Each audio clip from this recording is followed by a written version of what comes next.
Welcome to the Journal of the Southwest Radio Hour podcast, a production of the University of Arizona Southwest Center in the College of Social and Behavioral Sciences. I'm Jeff Bannister. My guest today is Sallie Marston, Professor Emeritus in the School of Geography, Development, and Environment at the University of Arizona, where she held the distinguished title of Regents Professor before retiring in May of 2021. Sallie is the author of numerous influential publications in political and human geography and has mentored more than 50 graduate students, including myself. Her research and writing on the politics of scale have shaped how we understand this pivotal concept in the discipline of geography and in the social sciences more broadly. Marston's many creative research collaborations with other scholars, as well as with students, writers, and activists, give her research a rare combination of breadth and depth. She is a scholar's scholar, an innovative pedagogue, and a lovely human being.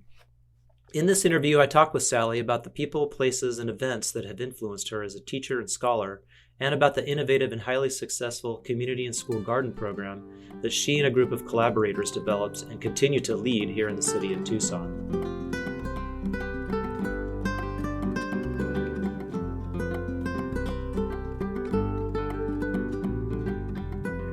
Well, Sallie Marston, welcome to JSW Radio. Great to have you. Yeah, nice to be here, Jeff. Thank you for inviting me. Yeah, so I definitely want to get to the school garden projects work that you've been doing the last few years, but I want to ask you a little bit about how you ended up in the field of geography in the first place. God, yeah, that's it's an it's an accidental kind of situation. I ended up going to Clark University for my undergraduate degree, and I was interested in psychology, and it was a school that had a psychology degree that was very well regarded, and I didn't really know what I was going to do after college. It was kind of not that time in my life or in anybody's life at that time. We were in the middle of the Vietnam War. But I thought, well, this is something I'm interested in, and I think I'll do psych. So I did psych, and I took a class called Environmental Perception, which was cross-listed with geography. And I thought the class was fascinating. And so I thought, oh, well, maybe I'll just do geography too. So I double majored in psych and geography. And I ended up really falling in love with geography and kind of, I didn't forget about psychology completely, but I kind of put it in the, on one of the lower shelves in my brain, and it has come back at various times. But yeah, that's how I got there. Is I thought I wanted to be a psychologist. I didn't really know what geography was until I got to college, and then when I started taking the classes, I thought it just gave me a broader range of subjects that I could be interested in, and because of the spatial foundation of the discipline, that I felt, oh, this feels better to me than psychology, and not to kind of get rid of psychology, but just to put it aside for a bit and see how it might fit back in again. Yeah, I guess as a human cultural geographer, it's kind of hard to avoid questions of the human or about the human psyche. Correct. Yeah, that's kind of what it was. And even, when we get to the school garden stuff, you'll see that I've kind of pulled it back in again. And it has been a side interest of mine, but I don't think I've ever really published on it until I started doing the school garden work. And so from Clark, then where did you end up? Did you go to California? I remember you saying. Yeah, I went to California after I graduated. So that would have been in 1974. And I really wasn't sure what I wanted to do, whether I wanted to go to graduate school. So I said, well, I'll just work for a year. And California seems like an interesting place to be right now. It was really interesting culturally, with gay culture, with, a much more permissive kind of social world than what I had grown up in Massachusetts, kind of really, really different. I just kind of I'd grown up in Massachusetts. I went to school in Massachusetts. I had relatives in California. So I knew I had a kind of soft landing I could do if I moved there, and then I could, become more independent after I figured things out. So I moved to California, and I had a job in urban kinds of issues, which was one of the things I had focused on in my undergraduate work, and I was able to get employment around that. And then, after a few years, I said, I really miss um, just kind of like thinking in a different way, solving different kinds of problems. And so I said, I think I'll go back to graduate school. I don't think I'm going to be happy until I have another degree. And so I applied for a bunch of places, and I ended up at the University of Colorado. Part of my intention in going there was my advisor. I knew that there was a woman there, and I wanted to work with a woman. As an undergraduate at Clark, I'd become both a practical and a theoretical feminist. And so it felt right to try to seek out somebody who was a woman, but also a feminist. And so I ended up going to Colorado. And your work in Colorado was in, if I remember right, hazards, right? Or so the like master's, so my advisor got a National Science Foundation grant to look at, she was interested in real estate, and she was interested in why people make the decisions to move where they move. And she was particularly interested in why people would move into active earthquake areas, and also why lenders would lend in places that had, the significant potential to lose a lot of their real estate portfolio in California. So I was part of that. I was a research assistant on that grant, and I traveled a lot in California then too. And it kind of appealed to me because we would go into these offices of major, I probably couldn't even do it anymore in 2021, but this was probably in 1980, probably 83, 84. It was probably in 82.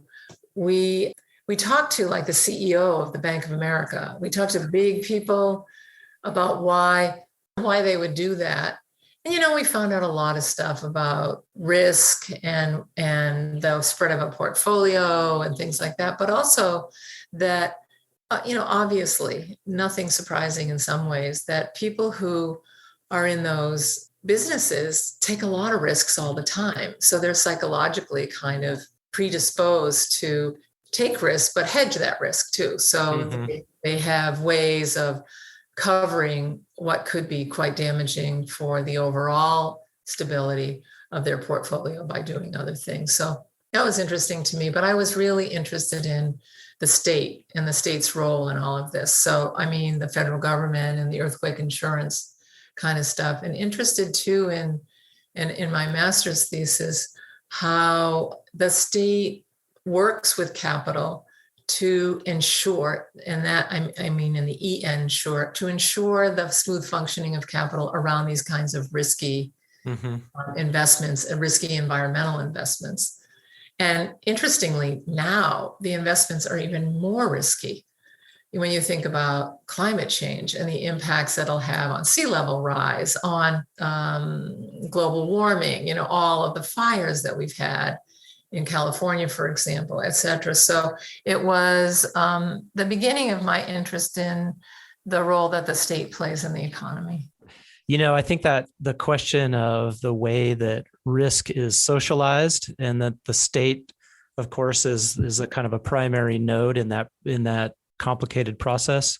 It seems like there's a lot more awareness around that idea in this moment. I'm sure there is, than when you were doing that research. And yet, of course, there's so much struggle around that idea. Exactly. To continue to be able to, to continue privatizing profits, but to socialize the risk seems like in so many ways at the core of our questions around climate change that we're struggling with so much politically right now. And California is a great example of it, or a horrible example of it, because of the fires and people living in those areas that are fire prone.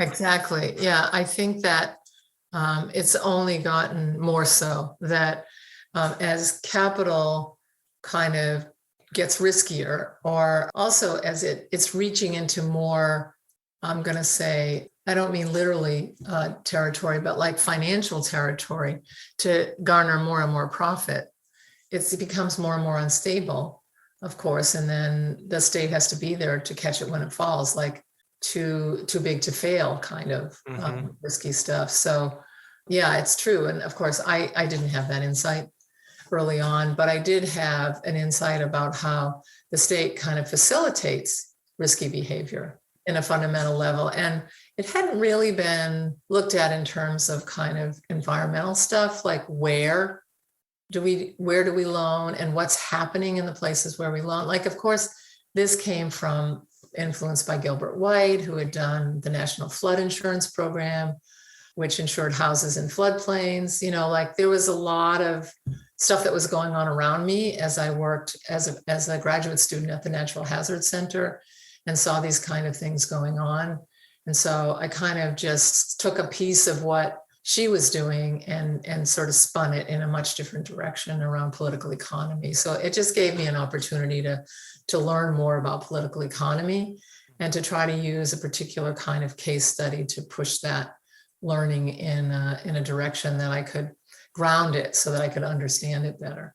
Mm-hmm. Well, it seems like too that that would have been the late 80s, early 90s. I guess that's when the time when a lot of David Harvey's stuff is getting a lot of traction in geography, and people are starting to really turn toward questions of understandings of or studies of how capital flows. And so, how that shapes things like urban morphology. And then you kind of have this sort of recursive or iterative process between physical environments, capital flow, social movements, all these different things that geographers look at. And then you took the work you did there, and then you got a job at the University of Arizona. Was that the early 90s? My dissertation was really different. And that was my master's thesis, the natural. Oh, yeah. Okay. And then for my dissertation, I looked at political consciousness and how it emerges, especially in a population that has a very different political history. So I wanted to know how people who come from a background where they have a royal kind of leader, how they move kind of in their consciousness and their political sense of themselves to a different place when they migrate from being subjects, as it were, like subjects of the crown, to being citizens, which is, of course, that tension that emerged between the colonists and the mother country, as it were, and how, in this case, Irish immigrants who have been colonized also, how they leave that place and try to find a place for themselves in a new political environment, and how they see themselves in that environment. How do they recognize themselves as citizens? And because, in fact, the whole citizen, this was in the 1850s up through the 1870s. So from the 50s through the Civil War into the early 1870s, I looked at a population in an industrializing city and saw how capital and immigration kind of came together, and what the politics for that population were like. And in that case, in all those cases, I was influenced by theoretical work in the discipline of geography that was drawing from Marx or drawing from other theorists, Giddens, structure, agency kind of stuff, to understand what was going on in the minds of these people. And in some ways, if I were to do that dissertation again, I might do it differently, because I had to use secondary data for this. I used the most consistent kinds of archive I could find, which was St. Patrick's Day speeches, were an interesting opportunity, at least in one case. But then I also looked at where the parades went and who paraded. And, I identified what the kind of socioeconomic background was of these people. I couldn't know their religion. There were lots of Irish English in some of these migrations, and they were definitely upper class, but then there were plenty of very poor Irish Catholics who came, et cetera. So anyway, the emphasis of that was to understand how they saw themselves, and then how they then worked into their own kind of political groove in the context in which they found themselves. So I looked at the industrial city of Lowell, Massachusetts, to do that. And I found that they saw themselves in a hybrid way. Their political identity was one of recognizing that they weren't born American and born into citizenship, but rather were adopted into citizenship. And they had a vocabulary of adopted citizens, they would call themselves, that really did mark their relationship to the state, to each other, their aspirations and expectations for themselves, etc. So I then became, I kind of went from the state to the subject, went from my dissertation, my thesis to my dissertation. And that political subjectivity is the thing that's kind of stuck with me, even though, I taught year after year the state theory class. And every year I learned so much in that class, both from the readings that we would do, but also from the students in the class who had fascinating, just, like your dissertation, how we're learning and exploring fascinating things about state formation. So state formation, subject formation, those things kind of have dominated my research and writing, and all within the context of particular kind of sociospatial theory.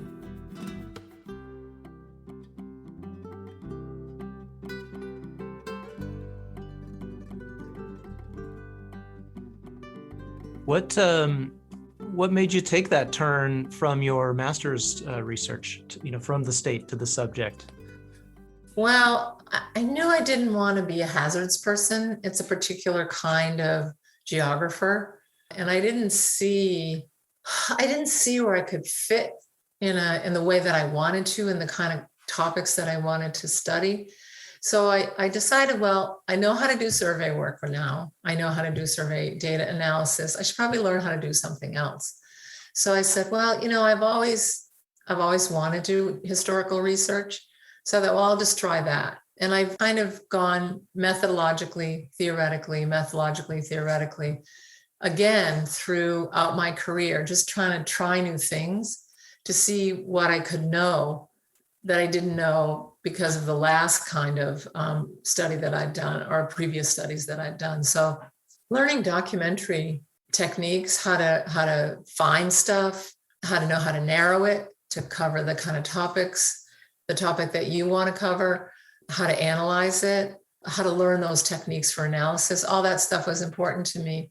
But it also seemed to fit for a person who was new to that, to sort of take a population where I had enough data to kind of extract useful information from, since lots of people would talk there would be a long speech and then there would be responses, and they kind of stayed the same over a 40-year period until by the end of the 1870s, I went right to 1870. They started to become something different because so many of the people who marched in the parades or belonged to the mutual aid societies that were ethnic societies in that period, how they were moving out of those societies because they were American born. And there was something about not being too Irish when you were American born because of the discrimination that Irish people experienced all the way into the 20s, I think, in the United States, in terms of employment and just kind of a general attitude in the society towards Irish people that emerged around, like the Know Nothing Party, for example, which was very nativist and very anti-immigrant.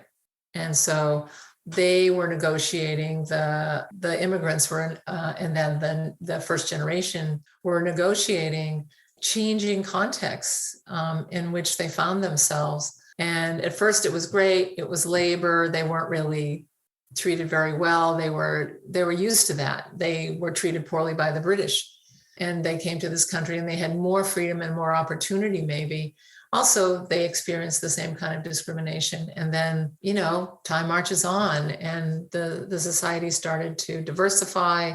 But there's always been, in fact, this is a recent piece that I've been doing with Adrienne Mulligan. There's always been this kind of whiteness at the center of Irish Americanness. And that is at first not being considered white. And then ultimately always pushing for that recognition. And whiteness in a kind of cultural sense, not in a racial sense. So like whiteness is a sort of the baseline kind of, or the cultural set of cultural touchstones that become dominant, right? Right. So you see, some remarkable really interesting work done on cartoons during that period, and how Irish people are always in these cartoons pictured as monkeys. Mm-hmm. And, I know that Nell Painter has done some really interesting work about some of the crossover stuff between that kind of discrimination and racism, for example. So, I didn't notice that at the time. I wasn't that forward thinking. I saw it as respectability, like they were yearning for respectability, acceptance, recognition. They knew that they were considered beneath the Yankee population that they were operating in. But whiteness as a category never came up. Mm-hmm. And it took a while in all of the disciplines for people to start recognizing the white supremacy that existed, not just in the South, but all over the country and in all kinds of insidious ways.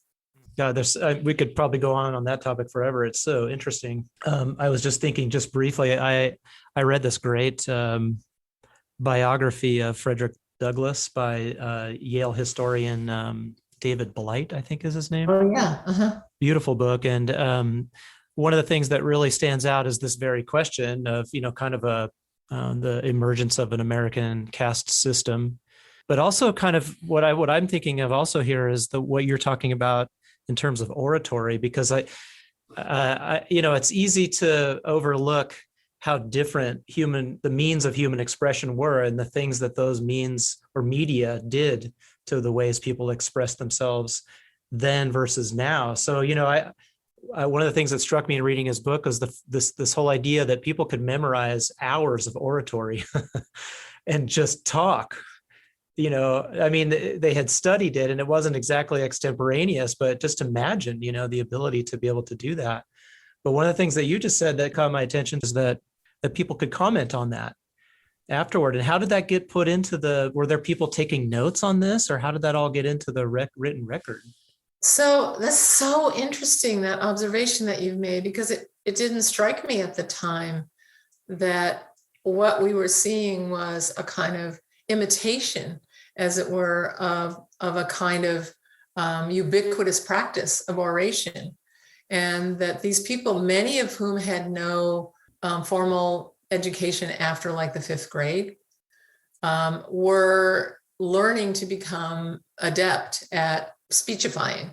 When I said comments, maybe it was I was unclear there. First of all, the speeches would be recorded by a newspaper reporter, and they would show up in Irish American newspapers and also in some of the Catholic newspapers out of Boston, like the Boston Pilot. And so there would be a main orator who would be like the president of the Ancient Order of Hibernians, or the president of the Irish Society, or the Emerald Society, or something like that. And I don't know, it wasn't clear from the historical record how they decided who was going to be the primary speaker or who would lead the parade. I'm sure there was conflict in that, but I just couldn't find any evidence of it. That didn't show up in the record. But there was a reporter there, and they recorded. I mean, you would see at the end of the piece, reported by such and such.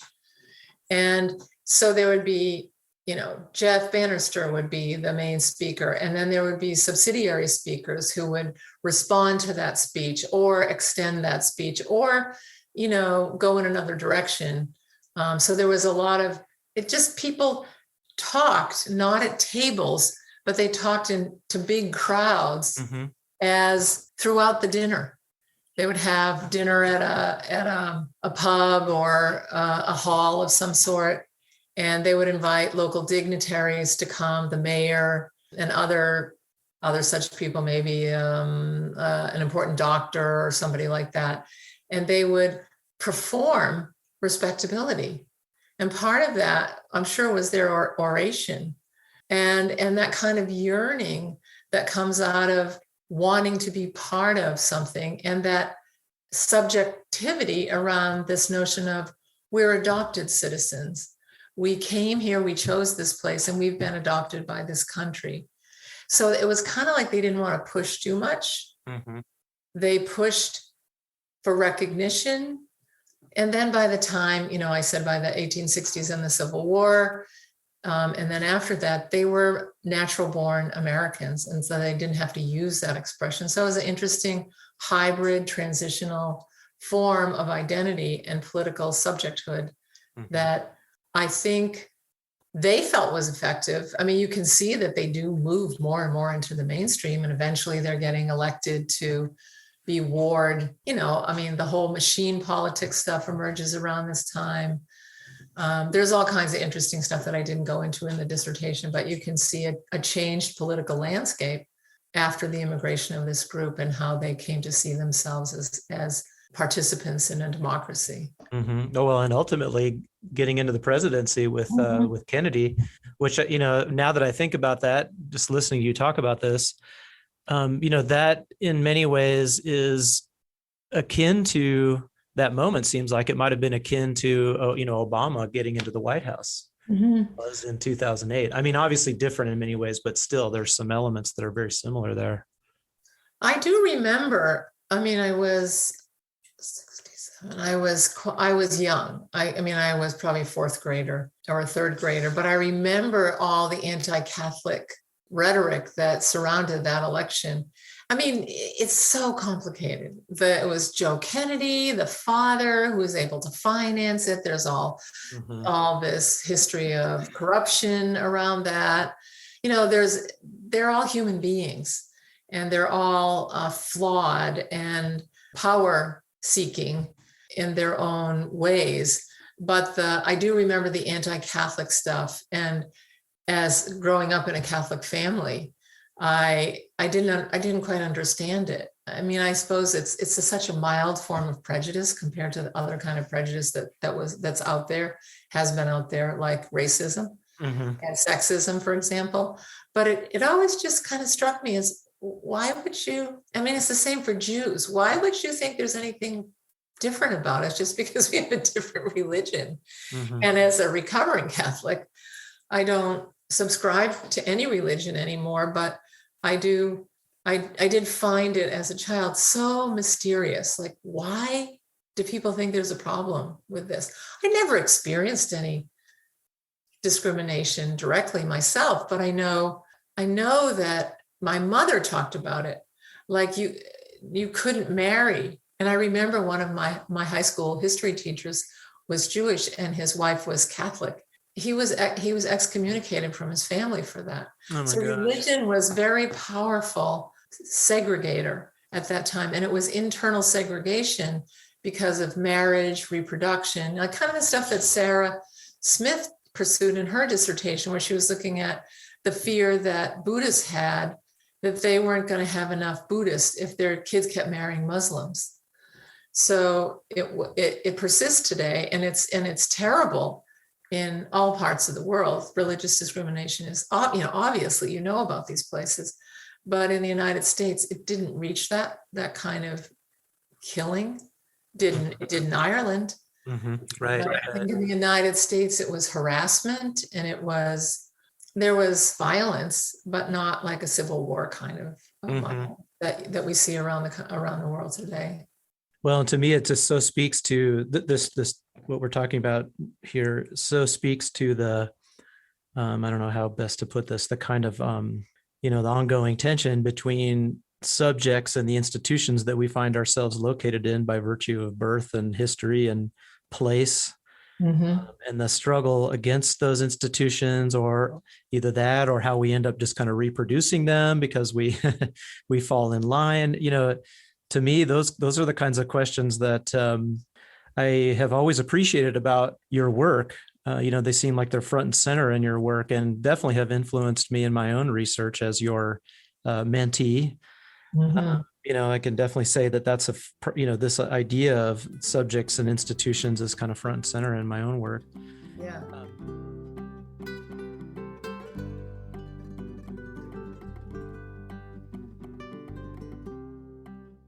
So, I could see you ended up in Tucson after Boulder, right? And is this, this is the kind of the broader context, it seems to me, is a big cultural turn in geography that's happening at that time, or, ongoing, but isn't that kind of around that time?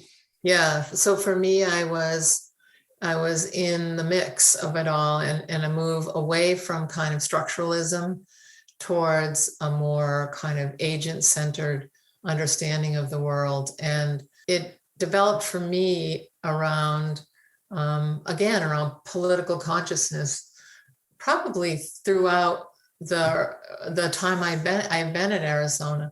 And that has been the political consciousness around different kinds of collectives that form. So, for example, the neighborhood organizations that I studied when I first got to Tucson, and how they see themselves and their territorial identities and their cultural identities, et cetera, and how they're pushing against the state for certain kinds of resources, through to the work of, again, back to 19th century gender kind of politics and the politics of urban transformation with progressive era women's organizations, which was the foundation for the piece on human geography. The social construction of scale paper, which has been the piece that I think has been most important to my own career.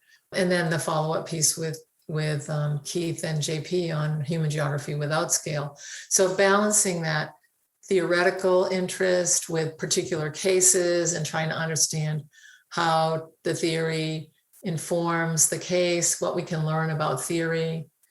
And what we learned about theory, I think, for me was I've always felt this tension between kind of globalization, globalism, and the specificity of everyday life, which is not surprising. It's a very feminist concern.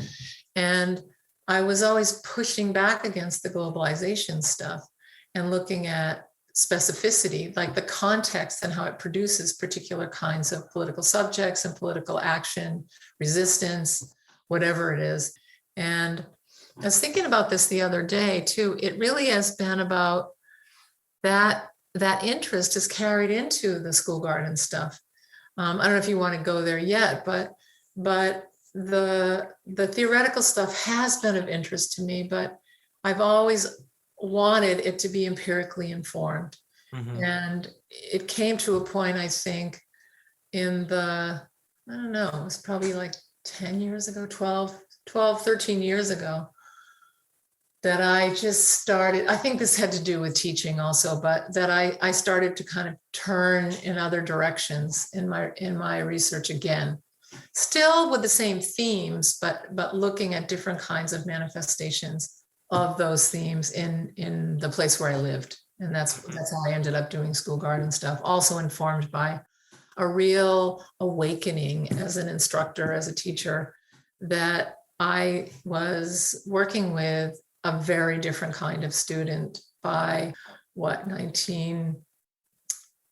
maybe like the late 1990s into the mid 2000s, that I had to change. And if I didn't change, I wasn't going to be happy in the classroom. And so I started doing much more applied teaching, where students were teaching themselves and teaching each other.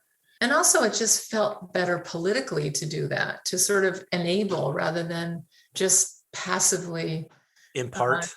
Impart. Oh, that's a good way to put it, to enable rather than impart. And it's felt, I feel like it's the right thing. It was the right thing for me to do. And it's made my relationship to my students so much better. And this way I'm talking about my undergraduate students. Mm-hmm. And even on a number of classes, I've had graduate students supervising undergraduate student research projects, and really like they were their research coaches. And that felt even better, like everybody's learning in this environment. And the students are sort of seeing what it means to be a graduate student. So the undergraduates are saying, oh, I have this person and this person's guiding me, and they're not a PhD yet, but they know a lot. I feel comfortable with this person because this person doesn't have the professor label yet. And so I don't have to feel intimidated. All of that kind of teaching, I think, resulted in more satisfied students, better learning, better enacting of that learning, etc. Yeah. What was it about this is such an interesting theme, just the changing student body. What was it about students that you were seeing that made you kind of come to this conclusion that you needed to shake it up? Yeah, that's really interesting. I wish I could say I know exactly what it was, but I surmised that it was different technology was shaping the way they accessed information, accessed learning of their own, and that, that romanticized version of the powerful lecturer, like I grew up with that, and I relished it. Like I loved those teachers that I had at Clark who were just impressive in the classroom, just riveting. And I also loved to read. And I think there came a point where reading happened in a really different way for young people. And learning happened in bits and pieces rather than in kind of long 60-minute lectures. It happened with a kind of, well, anyway, my experience was that they weren't reading. They weren't prepared for class. They weren't happy in class. I could see that they were bored. And that felt terrible. I really felt like, whoa, I used to be able to really keep them all interested, and I can't do that anymore. And maybe it's me. Maybe I'm just like boring. Maybe I'm just a boring person now because I've been doing this for a long time, 20 something years at that point. And I really did seriously look at other possibilities for myself. And then I thought, well, you know what? You're a researcher. Just ask them. Why are they not doing what they should be doing? And I learned a lot from those conversations. They were unstructured. They were, I'm sure it's hard for students to talk because they knew that their grades might be influenced by this, or they feared that would happen. Of course, it would never happen. But they just said, we don't learn like that. We learn differently. We have short attention spans. This was kind of the moment when I discovered that literature on continuous partial attention in the psychology literature, where it turned out that students could actually, well, they say that they don't really, it's really not possible to do what they think they're doing. The multitasking thing. Yeah, the multitasking thing where they have multiple windows open and they're attending to 4 different things. I can't even listen to 2 people talk. That's how I can't either. And, like if the radio's on and somebody's talking to me, I have to turn the radio off.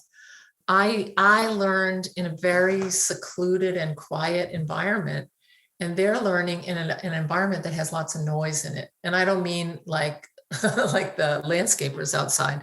I mean, like there's a television going on, and their phone is ringing, and their mother's talking to them, or their friends are calling, or they believe, although psychologists say that they're not very effective at that they can take in all this information. So then I just started to read what their brains were like. This goes back to psychology. And I said, oh, they really have different brains. Like my brain is like, it's like an old car, it just can only go in one direction. And if you start feeding me from multiple directions, I have to stop the car and just like listen. They can kind of keep moving through all of this and pick up, enough to function, but not enough to thoroughly actually engage. Mm-hmm. And sometimes that's okay. Sometimes that is adequate, enough to kind of move forward with things. And so their brains, and we know this, we were told this when little kids started having VCRs in their house, that, you could get a 5-year-old to figure out a VCR where, that person's 75-year-old grandmother just hands the kid the remote and says, okay, you do it, because I can't figure out what we're doing. They had differently wired brains, or their brains were becoming differently wired. And I had to be sensitive to that if I was going to feel happy about my own work in the classroom, and also feel like they had little smiles on their faces when they were sitting in front of me. So I wanted to ask you, how exactly then did you change up? I know you said you kind of made it more research-based inquiry with the students in your classrooms. Did you bring in new media? How did the change happen? It was a little bit of both in multiple classes. So I'd always had the research methods class where I had them develop their own research projects and collect data, and then have like just a little kind of analysis of what they found so that they kind of went through the whole process. So that had always been something that I'd done in the 357 research methods class. Mm-hmm. And like the American landscape class, I used to take them on field trips, and that was great. They loved the field trips. But then I said, wait a minute, why don't we make the backyard our laboratory, and they do field trips on their own, and they study something. So they would then in that class set up their own research projects. So I think the two that I remember, one, we just did Fourth Avenue. We did like a history of Fourth Avenue, and some students did like GIS Fourth Avenue, like how you could look with GIS through time at Fourth Avenue, when it started and through different periods. Another person did the background to, it wasn't La Indita. What was the name of the Guatemalan place that used to? Yeah. I can't remember it, but I will if I don't think about it. I would just say too, for people who for listeners who don't know Tucson, Fourth Avenue is how would you describe it? A kind of an old retail district strip mostly from like the 60s, maybe. It has a very 60s feel to it with the kind of shops that are there, although it's now really changing. And this restaurant was started by a Guatemalan refugee. And the students did for that restaurant, they made a coloring book of the Guatemalan Civil War. And they had like ants for the people. They had ants for the military. They did it with Quetzal. Is that a bird? Oh, Maya Quetzal. That's the name. Maya Quetzal. Yeah. Okay, yay, thanks. And the bird, the national bird is the long-tailed, beautiful Quetzal bird. Yeah, and they made this wonderful coloring book that they did for the restaurant, and they left it at the restaurant. But they were learning about migration. They were learning about connectivity between Guatemala and the U.S. They were learning about what happens to immigrants when they arrive in this country and how they get a toehold, all of that stuff. And then they produced this really lovely coloring book, for example. That was another one. And then another one there's a writer's retreat on Fourth Avenue. And they do, I don't even know if it's, COVID has changed everything. And I haven't really studied Fourth Avenue because I haven't really been out from COVID that long. They did a marketing video for them so that they could send that off to people who are interested in coming and doing writing. Nice. So they learned all kinds of cool stuff. I was so proud of them.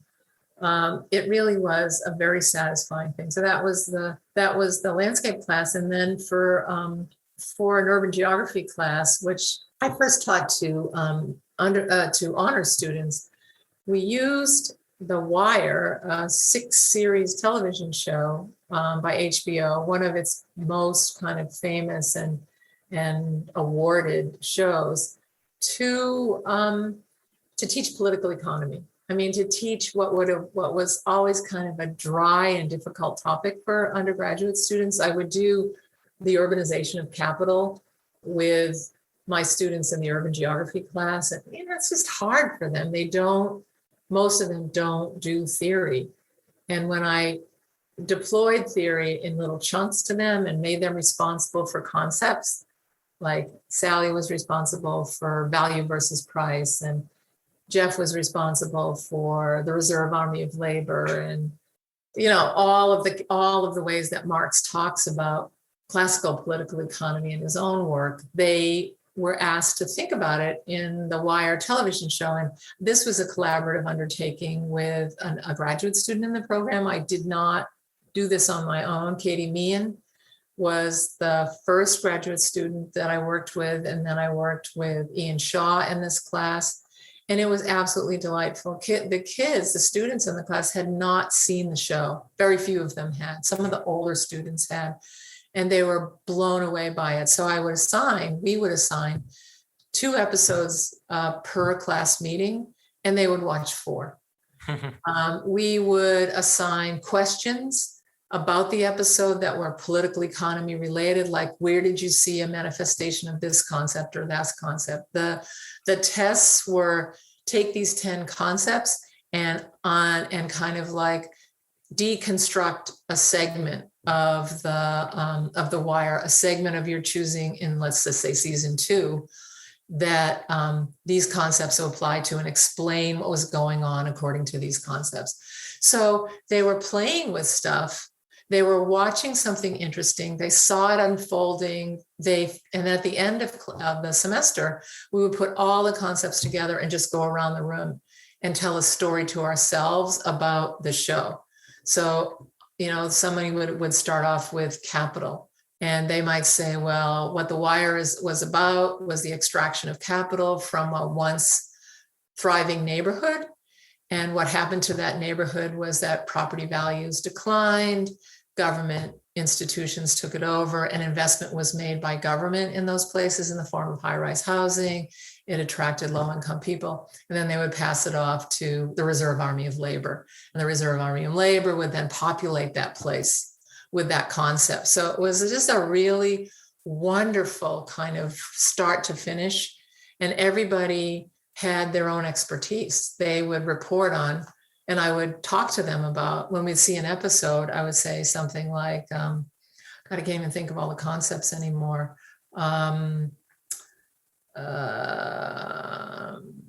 A secondary circuit of capital, for example. So that would be, or tertiary circuit of capital, where I would say, what do you see here in this episode about the secondary circuit of capital? And sometimes you had to coax them through it. Remember what the secondary circuit is. You're the person responsible for it. Just tell us the definition so all of us kind of understand what's going on. And then I would just say, ask someone to help you. If you don't know the answer, just ask the person in your group, what is this? And then get rolling on it. So it's like a game show almost. Can I call my somebody at home to help me answer this question? So it was a very effective class, and they all said at the end of the semester, I learned so much in this class. I can't see the world. I can only see the world through this show now, and that's really changed the way I want to do my own life. I mean, who knows how long that sticks, but there was a moment where people recognized that they had a different way to look at the world than they did before they came into the class. Mm-hmm. Well, that's probably about the best outcome you could hope for as a They all thought they were drug dealers. And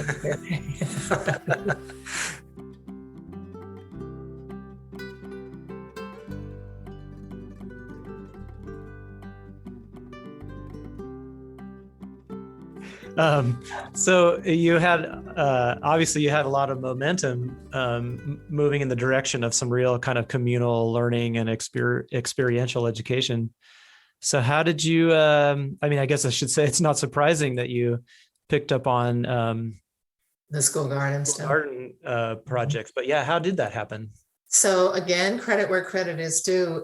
It wasn't something I had planned on. It was an undergraduate student, Morgan Apicella, who had been in the Wire class and said, hey, I want to do this independent study. Can I do this with you? Project Moore, which was a charter school within Tucson Unified School District, a very particular kind of public school. It was for students who had basically burned all their bridges at other high schools. And it was their last opportunity to graduate, to get a high school degree. And so a lot of the students had drug problems, or they had, they just had trauma in their lives. And they were encouraged with a different kind of learning there. And so he wanted to start a garden there with a teacher who had approached him.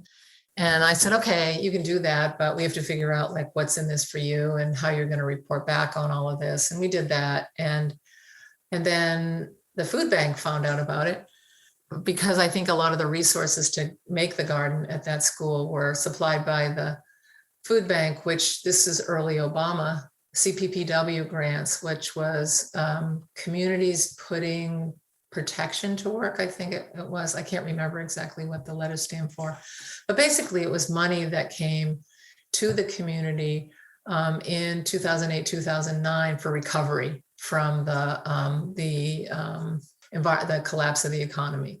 Mm-hmm. And they were the recipients of a large grant, and they were putting gardens in to combat obesity in low-income populations. And so they heard about it, and they asked me if I would do more.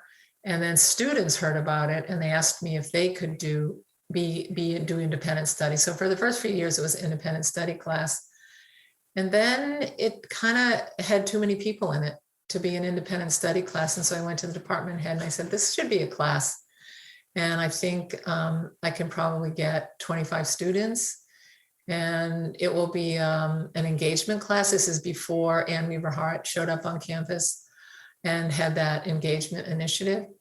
And, this is what it will be. And we developed a syllabus and we met once a week, which is what we still do now for 90 minutes. And we trained the students to be able to support a garden in a school by bringing small groups of kids out for learning opportunities. We developed curriculum over time. We got a grant to train teachers. I mean, it started off as a class and it became a program because the class then ultimately we've capped it at 60 students a semester and it fills up. And so we have to place 60 students in schools with school gardens. And now the last report I heard, this is pre-COVID, was that there were 70 schools in an 89 school district, TUSD, that had school gardens. And part of that was an important part of that was the investment that TUSD made in garden-based learning by changing some of the food service personnel they hired, by collaborating with us directly. And it's been a really great marriage, actually, between the garden program, College of SBS, and the food services program at TUSD. And we've kind of reached out to other people in TUSD as well to support us. So now we have a team for the school garden program that has people from both TUSD and the university. And we not only send trained interns, 60 of them. Well, we didn't last year. Last year we sent 20. We had 20 interns who maintained gardens during COVID. And we hope, with our fingers really crossed hard, that we will be able to do in-person learning again. That's what everybody's expecting, they were expecting before the Delta virus raised its ugly head. We're hoping for that to happen. And in fact, I'm working right now on a proposal to the National Science Foundation to look at the effect that gardens have on resilience. And so what we would do is compare schools that have gardens and where kids have gone from pre-K to fourth grade, third grade not being in school, but now back in fourth grade, and where they had garden experiences on a weekly, if not a daily level, to schools that have never had gardens, and look at the kind of adjustments that students are making as they come back to school and try to settle down for classroom-based learning in one school and one set of schools, and then garden-based and classroom learning in another set of schools. And I think it's about social and emotional learning. It's about the impact that social and emotional learning has on child development and their ability to self-manage, to be self-assured, to understand the difference between things just happen to me versus I have control over things and I can make good things happen. All of which were under serious threat during COVID, where learning was by online, and students could not often master even just the software to learn. So a lot of the confidence that was built up in school gardens, which we know from the literature exists, may have been eroded. We don't know, but what we want to know is how long does it take to get back to that feeling of confidence that kids who learn in school gardens possess. So there's a psychological component to it. There's just a kind of really profound social component, of course, because kids have been alienated from their teachers and their friends for a long time. So re-socializing with, which is such an important part of primary school education. We'll be looking at that as well. So it's turned out that they're little subjects and they have subject formation as part of the way that they enter the world and part of the way we influence them in an institution that we have just been abandoning year after year for so long, especially for kids from low-income communities. You're talking about the institution of education, right? Of education, right. And, the whole kind of architecture that's imposed on it, like standardized education and teaching to the test, all that stuff that we even saw in The Wire, it's in everyday life. And so what is everyday life going to look like for these kids when they come back? What is it like for their parents? What is it like for their teachers and administrators? So I'm hoping that this proposal gets funded and we're able to say in a very statistically significant way, as well as ethnographically, how gardens have affected kids' resilience, their ability to kind of bounce back from a really difficult year. Mm-hmm. And what you're saying is you're starting from a baseline of already knowing something about that question and school gardens pre-COVID, right? I mean, you Right. could see that these were the effects of students being able to participate in these programs, right? Right. We know what they do produce, what the impact of that space is for kids. We don't know if it's long-term. We don't know how resilient the garden experience allows students to be or enables students to be. So we'll be testing for resilience, and there's nothing in the literature really about that. So that'll be a really helpful and we think powerful finding for school districts, for policymakers to know that, like where these kids are entering a world of uncertainty, climate change, species loss, economic recessions, all kinds of Social injustice, racial injustice, social injustice, racial, all of that stuff that they're going to have to be able to ride the waves of. Mm-hmm. And we want to see how effective learning in a collaboration, in a collaborative environment, learning with non-humans, taking care of themselves and taking care of other creatures, eating healthy, understanding where their food comes from, understanding the importance of a healthy environment, all of that stuff. So I think we're looking for a 1-year kind of ethnography and of schools that have had gardens for a long time and schools that have never had gardens. Mm-hmm. Well, I wish you success with that inquiry because I think it's it just seems so critical. It's interesting to me too that interesting isn't even the word. It's just remarkable that what you said 70 some odd schools out of an 80 schools or so in the Tucson Unified School District have taken up this program. That is just, I mean, it doesn't surprise me in some ways because of what I know and love about Tucson as a community, but still. Yeah, it's 89 schools total. And we don't serve any but Title I schools directly with interns, just because they're just resource deprived already. And some of those schools are served by TUSD Food Service and a team member of the Community and School Gardening team. I just want to be clear that the CSGP is a collaboration with TUSD, so CSGP/TUSD, if you want to say it that way, Community and School Garden Program and the Tucson Unified School District. So, for example, some of them just have gardens and they don't use them very much. They harvest and they eat salad maybe once every few months. Some of them we have trained through something we called the Green Academy, where we train teachers to use the gardens, to take their own kids out there and do it, or to at least be able to understand what's happening in those gardens when our interns take them out. But they have curriculum that we've supported other teachers to develop that fit a garden and that match Common Core standards, or as close to Common Core as the state of Arizona gets. The state of Arizona has its own Common Core, and that's the one we follow. Got it. Okay.